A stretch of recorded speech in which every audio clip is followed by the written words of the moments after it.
मेरा नाम है अभिषेक और आज हम पढ़ते हैं अपना नेक्स्ट टॉपिक जो कि है स्टैटिक्स एंड डायनामिक्स। जैसे कि नाम से पता चल रहा है कि स्टैटिक्स मतलब कि जो रुका हुआ है और डायनामिक्स मतलब कि जो मूविंग है। ठीक है, अब हम समझते हैं। If all the forces acting on a body are balanced, उसको हम स्टेट ऑफ इक्विलिब्रियम बोलते हैं। अगर एक बॉडी है, मान लो जैसे ये मार्कर है, ठीक है, इस पे जितने भी फोर्स लग रहे हैं अगर वो बैलेंस्ड है, ये एक फोर्स लग रहा है और ये अपोजिट फोर्स लग रहा है जो कि सेम अमाउंट ऑफ फोर्स है, बैलेंस्ड है, तो इसका मतलब कि ये ऑब्जेक्ट जो है वो स्टेट ऑफ इक्विलिब्रियम में है।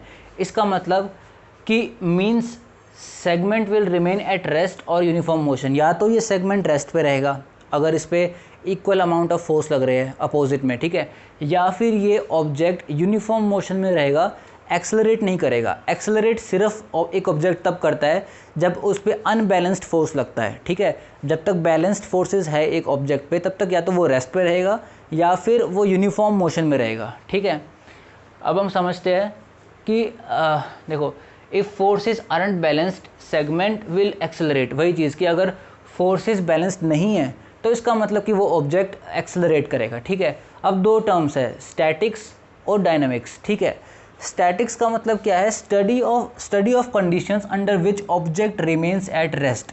जब भी एक ऑब्जेक्ट रेस्ट पे है उसकी जो फोर्सेस के बारे में या जो भी हम स्टडी करते हैं उसको हम स्टैटिक्स बोलते हैं। ठीक है, और डायनामिक्स क्या है? Study of conditions under which object moves. अगर एक ऑब्जेक्ट मूव कर रहा है या तो वो यूनिफॉर्म वेलोसिटी पे है या फिर वो एक्सेलरेट कर रहा है, जो भी कर रहा है, बट अगर वो मूव कर रहा है तो उसकी जब स्टडी करते हैं उसको हम डायनामिक्स बोलते हैं। ठीक है, एक ऑब्जेक्ट रेस्ट पे है उसकी स्टडी हो रही है उसको हम स्टैटिक्स बोलते हैं। एक ऑब्जेक्ट मूविंग है उसकी स्टडी हो रही है उसको हम डायनामिक्स बोलते हैं। ठीक है, अब हम समझते हैं Newton's first law of motion, या फिर इसको न्यूटन्स लॉ ऑफ इनर्शिया भी बोलते हैं। ठीक है, इनर्शिया क्या होता है? Property of an object to resist its state of rest और यूनिफॉर्म मोशन। मतलब कि एक ऑब्जेक्ट, ये हमने पढ़ा हुआ है पहले कि एक ऑब्जेक्ट की प्रॉपर्टी अगर वो रेस्ट पे है तो वो रेस्ट पे ही रहना चाहता है, अगर वो यूनिफॉर्म मोशन में है तो वो यूनिफॉर्म मोशन में ही रहना चाहता है। जब तक हम उस पर कोई बाहर एक्सटर्नल फोर्स उस पर अप्लाई नहीं करते तब तक उसका वो रेस्ट या यूनिफॉर्म मोशन नहीं रुकेगा। ठीक है, तो for example heavy patient on wheel chair has more inertia to overcome. ठीक है, जैसे कि एक व्हील चेयर पे हैवी पेशेंट है तो या तो अगर वो रेस्ट पे है उसको मोशन में लाना है तो उसके लिए हमें काफ़ी ज़्यादा इनर्शिया यूज़ करना पड़ेगा, और अगर वो मोशन में पहले से है उसको रेस्ट पे लाना है उसके लिए भी काफ़ी ज़्यादा इनर्शिया यूज़ करना पड़ेगा। ठीक है, अब हम देखते हैं, हाँ, मूवमेंट ऑफ इनर्शिया। अगर नॉर्मल ट्रांसलेटरी मोशन हो रहा है उसके लिए हम इनर्शिया टर्म यूज़ कर लेते हैं। वही अगर property of an object to resist rotatory motion, अगर रोटेशनल मोशन हो रहा है, ठीक है, रोटेटरी मोशन हो रहा है, उसमें जब इनर्शिया अप्लाई होता है उसको हम मूवमेंट ऑफ इनर्शिया बोल देते हैं। ठीक है, और कोई डिफरेंस नहीं है। अब दो टर्म्स है, static equilibrium and dynamic equilibrium. पहले हमने इक्विलिब्रियम समझा कि इक्विलिब्रियम होता क्या है। इक्विलिब्रियम होता है कि एक ऑब्जेक्ट है उस पर जितने भी फोर्सेस एक्ट कर रहे हैं सब बैलेंस्ड आउट है। ठीक है, तो जो टोटल फोर्स उस ऑब्जेक्ट पे होगा वो ज़ीरो होगा। ठीक है, उसको हम इक्विलिब्रियम बोलते हैं, चाहे वो रेस्ट पे हो या फिर वो यूनिफॉर्म मोशन में हो। ठीक है, अगर उस पर टोटल फोर्सेस जो है वो ज़ीरो है इसका मतलब कि वो इक्विलिब्रियम में है।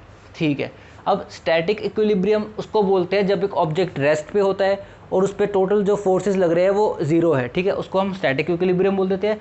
और वही ऑब्जेक्ट अगर वो यूनिफॉर्म मोशन में है उसको हम डायनामिक इक्विलिब्रियम बोल देते हैं। देखो, static equilibrium object at rest, इसका मतलब कि इस साइन को हम समेशन या सिग्मा बोल देते हैं, मतलब कि टोटल। ठीक है, total force is zero and total, इस साइन को हम टाउ बोलते हैं। ठीक है, इसका मतलब टॉर्क। इस टॉर्क के बारे में हम डिटेल में पढ़ेंगे आगे जाके। ठीक है, अभी इतना समझ लो कि total torque is zero and total force is zero, इसका मतलब कि ऑब्जेक्ट एट रेस्ट, इसको हम स्टैटिक इक्विलिब्रियम बोलते हैं। और दूसरा डायनामिक इक्विलिब्रियम क्या होता है कि object in constant unchanged velocity and same direction. मतलब कि एक ऑब्जेक्ट है, वही उसके ऊपर जो टोटल फोर्सेस है वो बैलेंस्ड आउट है लेकिन वो एक यूनिफॉर्म मोशन में है। ठीक है, अनचेंज्ड वेलोसिटी एंड दूसरा इन सेम डायरेक्शन। अगर एक ऑब्जेक्ट डायरेक्शन चेंज करता है इसका मतलब कि उसकी वेलोसिटी जो है वो अनचेंज नहीं है, कांस्टेंट वेलोसिटी नहीं होगी, कुछ ना कुछ वेलोसिटी चेंज होगी। ठीक है, तो जब वेलोसिटी अनचेंज्ड है इसका मतलब कि वो ऑब्जेक्ट सेम डायरेक्शन में, एक ही डायरेक्शन में मूव कर रहा होगा। Equilibrium of an object is determined only by forces and torques applied to it. मतलब कि एक ऑब्जेक्ट को हम कब बोलते हैं कि वो इक्विलिब्रियम में है, जब उस पर total forces and total torque zero हो। ठीक है, इसमें हम सिर्फ फोर्स एंड टॉर्क इन दो चीज़ों को कंसिडरेशन में लेते हैं। अब हम समझते हैं न्यूटन सेकेंड लॉ, जो कि है न्यूटन्स लॉ ऑफ एक्सेलरेशन। ठीक है, तो means now the object is no more in equilibrium accelerating, मतलब कि अब ऑब्जेक्ट इक्विलिब्रियम में नहीं होगा, अब उस पर कोई एक अनबैलेंस्ड फोर्स ज़रूर लग रहा होगा जिसको, इसलिए वो ऑब्जेक्ट एक्सेलरेटिंग होगा। ठीक है, एक्सेलरेट कर रहा होगा।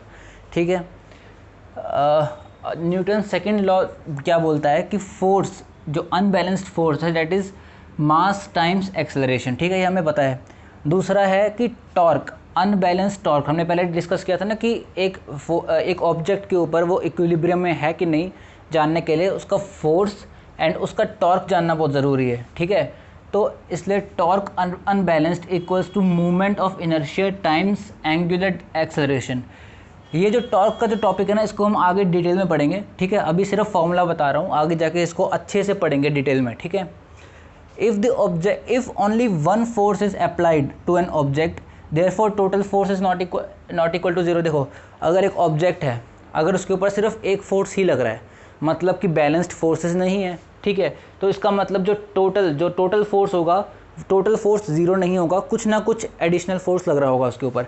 एंड इट मीन्स कि टोटल जो टॉर्क होगा वो भी ज़ीरो नहीं होगा। ठीक है, it means therefore object can not be in equilibrium, object equilibrium में नहीं हो सकता, क्योंकि इक्विलिब्रियम में एक ऑब्जेक्ट के होने के लिए जो कंडीशन है वो क्या है कि टोटल फोर्स उस ऑब्जेक्ट पे ज़ीरो होना चाहिए और टोटल टॉर्क ज़ीरो होना चाहिए, जो कि इस केस में नहीं होगा। कब नहीं होगा? जब एक ऑब्जेक्ट पे सिर्फ एक ही फोर्स लग रहा हो, तब नहीं होगा। ठीक है, therefore object must be accelerating obviously, मतलब कि ऑब्जेक्ट जो है हमारा एक्सेलरेट कर रहा होगा।